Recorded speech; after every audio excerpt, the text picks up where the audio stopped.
Okay, I had a part number 35, a black metal spring clip, little ones. But I dropped it. Sorry. Hi and welcome back. This is the second of the aeroplane constructor builds and it's a cantilever parasol. More later what all of that means. The aeroplane constructor builds have examples of aircraft in each build to compare against. In most cases they are citing leading or cutting edge models. Like the last build where the Arrow Active and the Southern Martlet were mentioned, both of which were very limited runs. The same is true of this build. In this case it's the Albert A120. But at times the joy of research, like Rex Finney, the 19-year-old from Los Angeles, which I discussed in the last aircraft build, I seem to be able to find nothing about this aircraft and very little about the company. Albert Aviation, or Avans Albert in French, seem to have been a company designing and building light sports aircraft in the 1920s and 1930s. All seem to be runs of under 10 airframes, with a lot of them breaking records. With a number of the airframes designed by Robert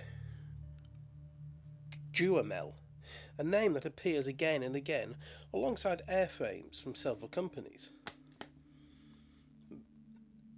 My mother remembers as a young child in the 1930s that the time was one of hope. The horrors of the Industrial Revolution had come to an end. Working conditions had improved. It was a time where science and fact would rule the world, where great inventions and reason would conquer fear, illness, poverty and war. No longer would the lights go out across the world. She was 7 when the Second World War began, lived through the Blitz, knew a fear that I have never had to live through. But yet that sense of hope still endures in her. That feeling of magic she knew as a child still comes to her lips as she reminisces about that time. So, what was it about the 1920s and the 1930s? America is building skyscrapers. Aircraft are beginning to cross the world. The dream of equal rights where no one person is deemed to be inferior than another. The belief that if we dreamt it, we could do it was the attitude of the era. The amount of large, colossal structures built at that time, each making headlines around the globe. And at the heart of this was science and design.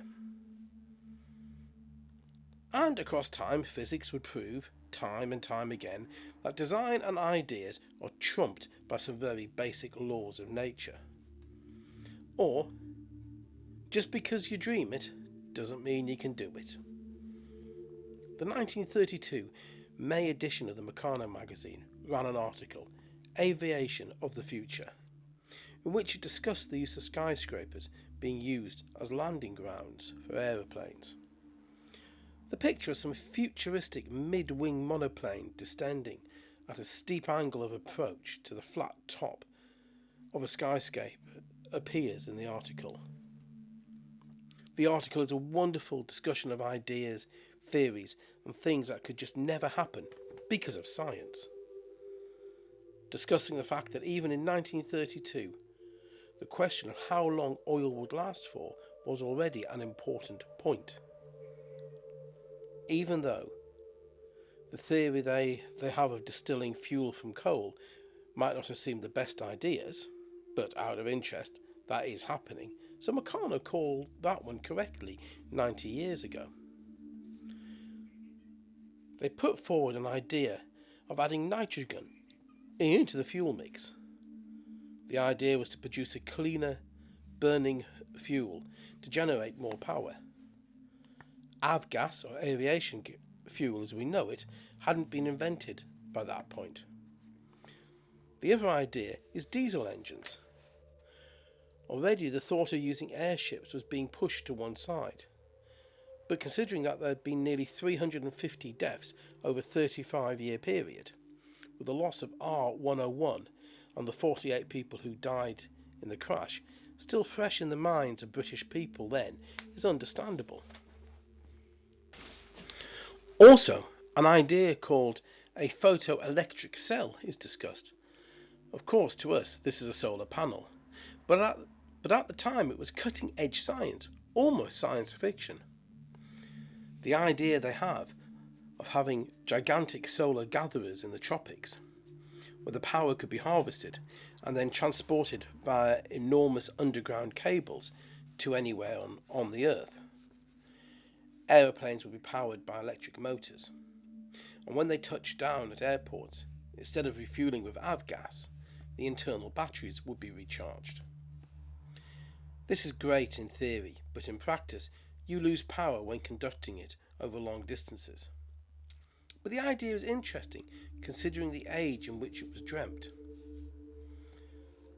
The main problem that existed then, and still exists today, is the need to have major international airport hubs outside of cities, mainly due to the space required for aircraft to take off and land, as well as the infrastructure needed for the day-to-day running of operations.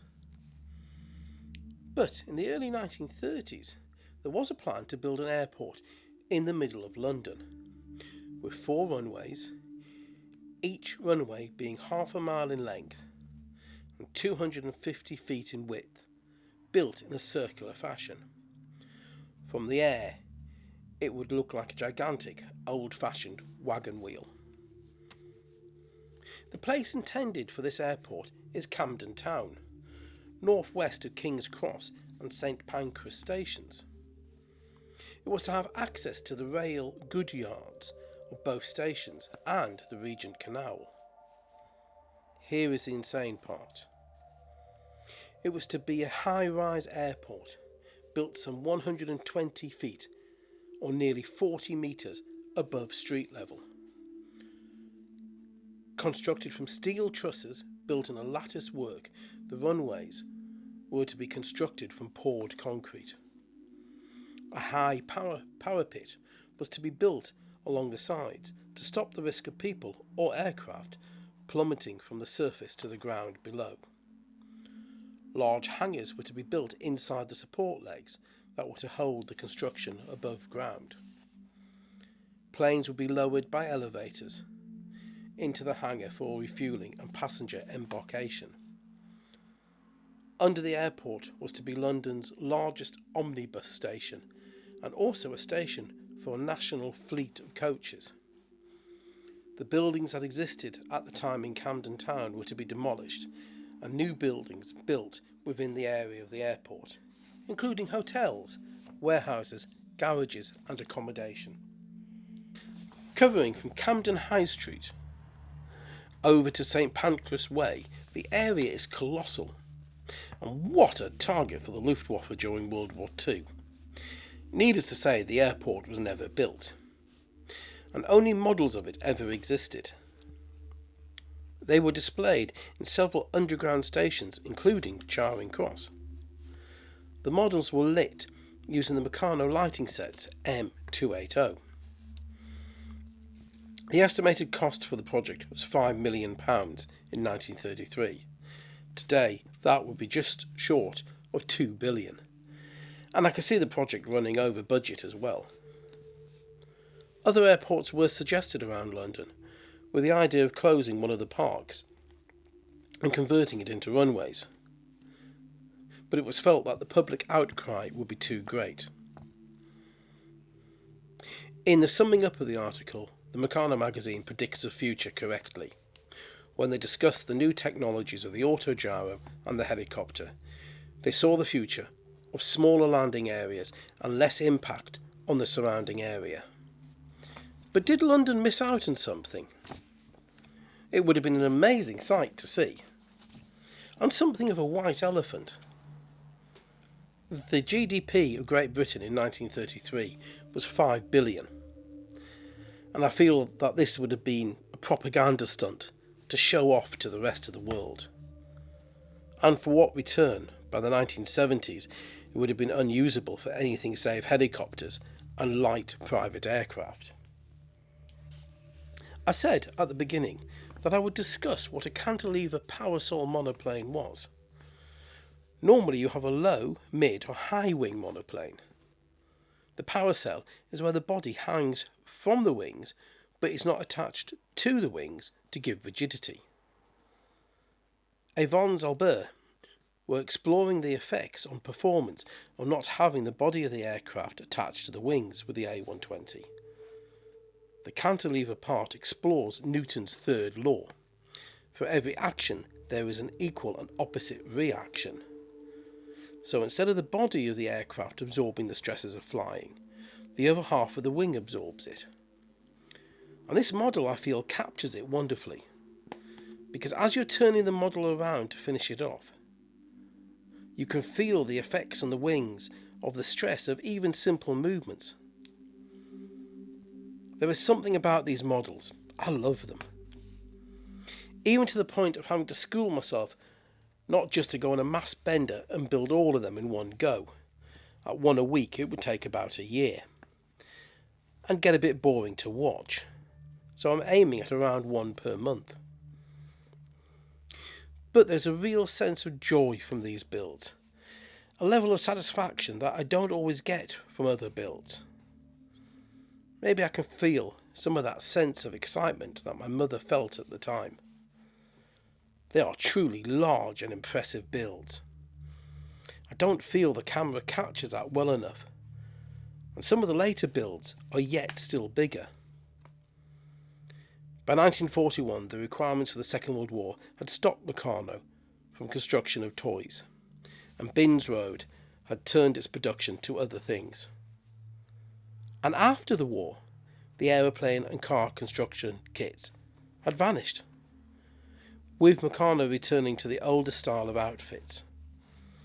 And now, if you want a kit, you have to enter into the dogfight that online auctions are. Or watch this channel and get to see them being made here.